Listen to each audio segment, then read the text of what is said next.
para finalizar el marco normativo de legislación y derecho en salud, vamos a revisar la Ley de Derecho al Paciente, el nuevo Código Civil y la incorporación de artículos vinculados a la persona en su condición de paciente y a la persona en su condición de sujeto de investigación, y la Ley de Muerte Digna.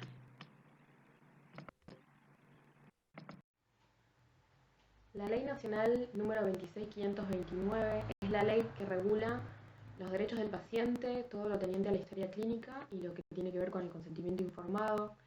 Es una ley nacional de aplicación en todo el territorio de la República Argentina. Es plenamente operativa, no obstante eso, fue reglamentada en el año 2012 por el decreto 1089, que lo que hace es aclarar algunas cuestiones de la ley. Esta ley está en vigencia desde noviembre del 2009. Esta es una ley que lo que hace es regular derechos básicos e inherentes que tienen que ver con la persona humana en su carácter de paciente, pero no solamente protege al paciente, sino que también protege al personal de la salud. Ahora, ¿de quién protege al paciente? Protege de los profesionales de la salud y de las instituciones de salud. ¿Por qué fue necesario regular esto? Con la reforma de 1994 se incorporaron a la Constitución Nacional un plexo normativo que son tratados internacionales de derechos humanos, que lo que hacen es regular de alguna manera la dignidad de la persona. Entonces era necesario que el Congreso de la Nación regulara estos derechos que también son obligaciones, ¿no? Porque todo derecho es una obligación en sí misma, ¿sí? Respecto a los derechos del paciente y las obligaciones del profesional de la salud. Entonces, esta ley, que tiene 5 capítulos, no es una ley muy larga, y lo que hace es enumerar cuáles son estos derechos que tiene este paciente, ¿sí? Que son la asistencia, el trato digno y respetuoso, la intimidad, la confidencialidad, la autonomía, que ahora vamos a ir viendo, y después tiene su capítulo respecto de lo que es la información sanitaria, el consentimiento informado y lo que es la historia clínica. El derecho a asistencia en realidad es un deber de los profesionales de salud a asistir a la persona que consulta.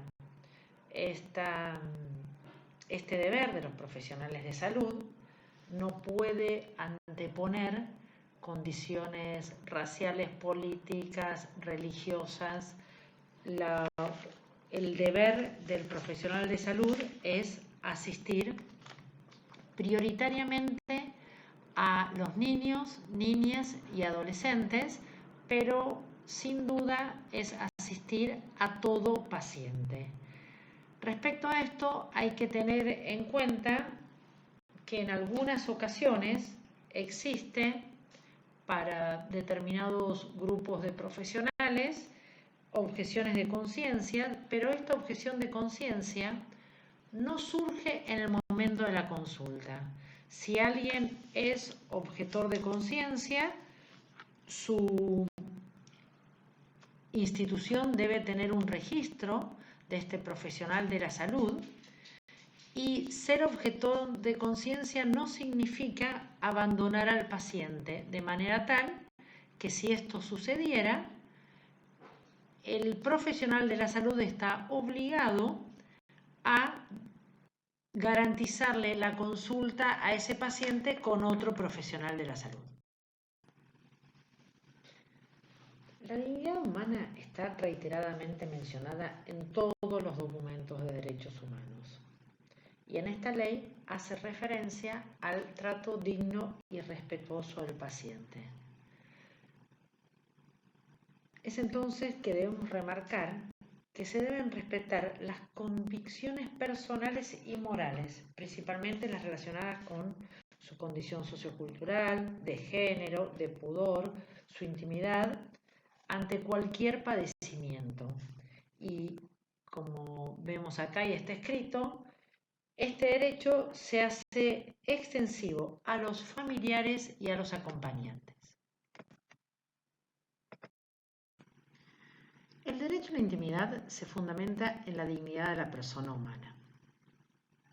La dignidad del paciente y el derecho a su vida privada deben ser respetados en todo momento durante la atención médica, durante la enseñanza y durante la investigación. Entonces, aquí es muy importante remarcar que cualquier acceso a información que tenga cualquier persona del equipo de salud debe resguardar la intimidad del paciente. ¿Qué es el derecho de confidencialidad?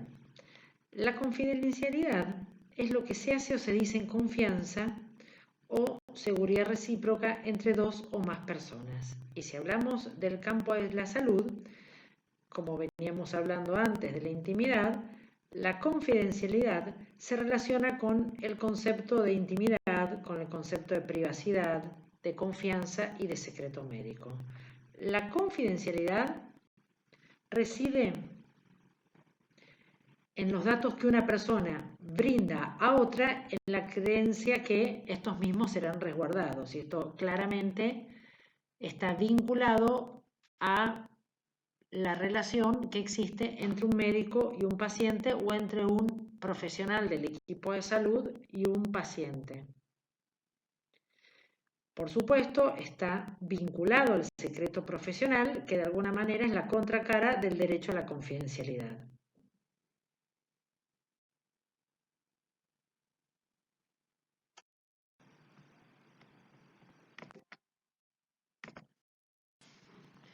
El derecho a interconsulta médica es el derecho que tienen todos los pacientes a recibir de alguna forma lo que se llama la segunda opinión. El paciente le puede solicitar a su médico tratante, a su médico de referencia en la institución de salud, su historia clínica, todos los datos y toda la información que requiera su diagnóstico y su tratamiento para el paciente poder elegir otro médico tratante u otro médico de referencia para una segunda opinión respecto al diagnóstico, al pronóstico y a las posibilidades de tratamiento. Esta interconsulta médica, esta segunda opinión, la puede pedir cualquier paciente independientemente del tipo de cobertura por la que reciba prestaciones de salud.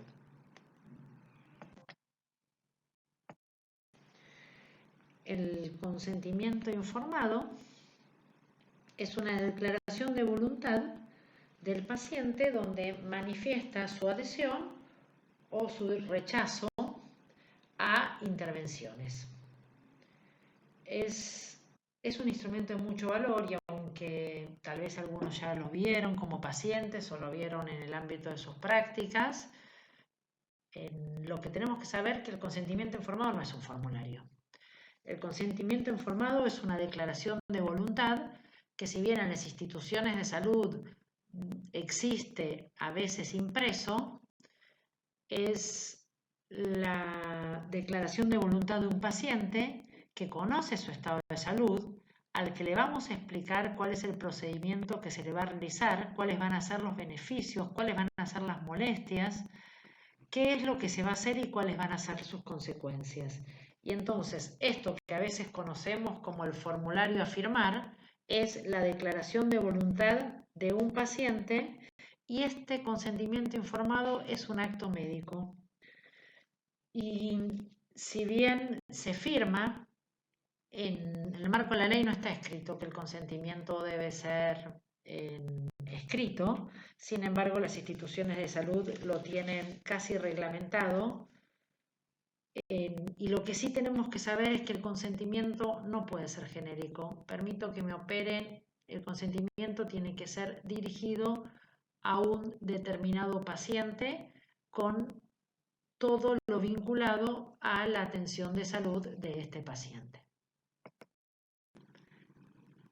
Entonces, el consentimiento informado debe ser individual de cada paciente, conociendo su patología y sus intervenciones y conociendo los derechos que le asisten en cuanto a el tratamiento de sus enfermedades.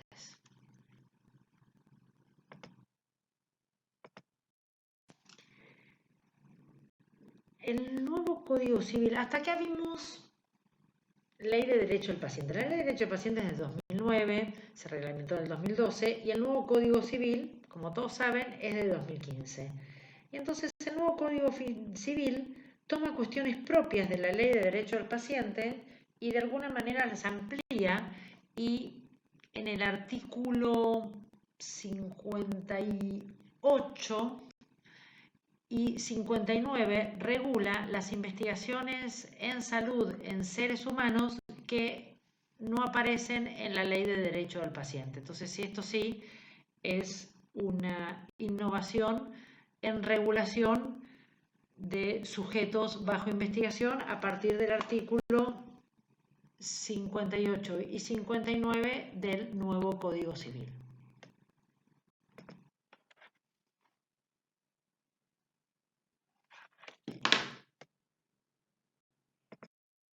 Bueno, y por último vamos a cerrar con la ley 26742, la ley de muerte digna, que la vimos entre leyes nacionales en el primer grupo de diapositivas, y esta ley refuerza de alguna manera la autonomía de voluntad, que ya lo habíamos visto en el marco de la Ley de Derechos del Paciente, en la cual el paciente tiene derecho a negarse a recibir tratamiento, a negarse a recibir hidratación, a negarse a recibir alimentación, y también esta ley establece la posibilidad del sujeto de dar directivas anticipadas ante una situación de salud. Bueno, muchas gracias.